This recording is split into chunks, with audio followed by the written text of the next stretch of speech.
Okay. Let's do part D, which is mesh analysis. So we are using the same circuit as part D, which is we have two voltage source, 5 volt, and this one is negative 10. Why this is negative? Because the polarity here. Okay, the negative sign here. Okay, here the negative sign here is at the upside. So if negative plus, okay, so actually this voltage can be read as negative 10. Okay, so we have 1K ohm, 3.6, 2.2, 4.7 and 3.3. So as usual, before we start, okay, I think this one okay, nampak kan? So as usual, when you have one PCM, you open this one. Okay, you need one blank workspace here, so you need to click file and new. Okay, so I don't click this one lah, because I already opened the new workspace. So actually this is the previous one, part C. So I want to modify this one to calculate the mesh current here. The mesh current I1, I2, I3, this is the looping current, and the branch current here, I at R3, and this branch, I at R4 here. So we have 5 milliampere to be put inside this circuit. So how to connect ammeter? Bukan milliampere, sorry. Actually multimeter to measure the current. Okay, previously when in part C, when you measure a voltage current, so you choose this one. Okay, this one this one here, my cursor, this one is voltage probe.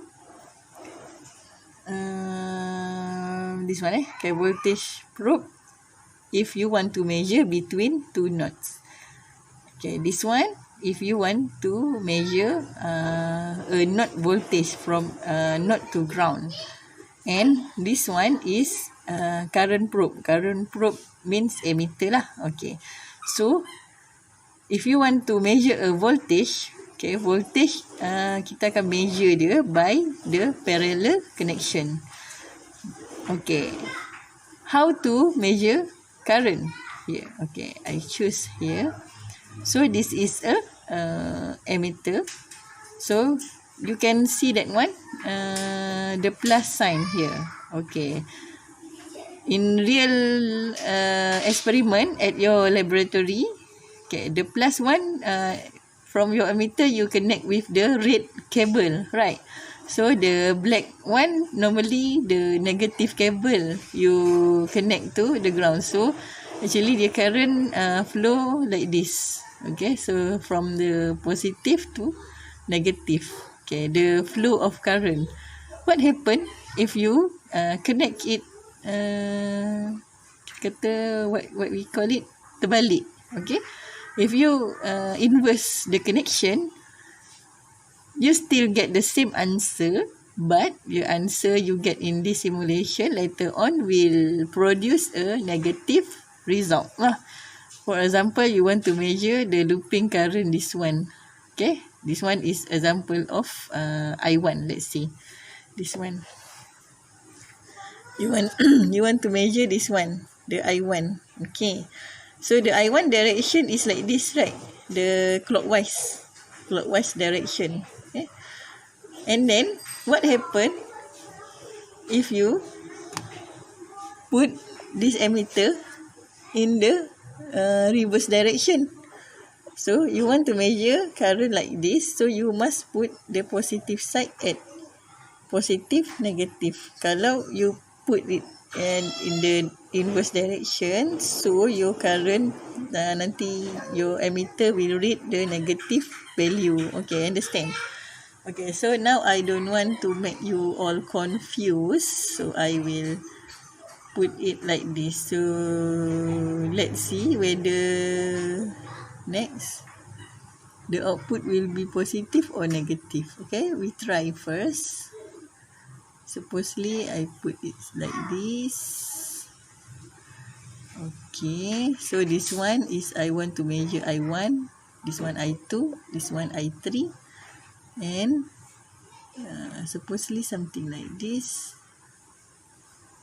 Okay, am I get the negative or positive value? Okay, so can you see this? Okay, I put it at center. So I want to draw the wire. So this is I already explained the previous part. Okay, Control Z. Okay, this one. Something like this. So I connect. Okay, I would like to do the try and error first because I don't know whether your current will get it positive or negative. Okay. Okay, so this one I try. Okay, can you see it? I will try first to simulate this one. Okay, we want to show all the variable. Put it. And then you want to measure the peak. Peak this one. This one is the peak value. So this one is constant. So any titik lah. We call it any point. This one. For example, this one I take at 0.1 second. Kan? So any point lah. You take any point. So okay, as you can see, okay, my polarity is right, in the right place. Okay. I hope you can neglect the background sound. Okay, sorry for that inconvenient. This one, okay, so I will read for you because maybe it is too small. Okay, you can see that. For I1, this is I looping 1, 2.6. Okay, this one is time negative 3. So, milliampere. Okay. 1.99 milliampere, 2.4 milliampere, 6.5 milliampere, and only I5 is negative. Okay, this one, not milliampere, sorry. Kalau 10 negative 4 is 0.65. And this one is 0.43. Something like that lah. So, 2 point titik perpuluhan. Is okay. Because of this one times negative 4 Okay. So, okay, I put it aside. So, you can see where is... Okay, sekejap. Mana ni? You can see where is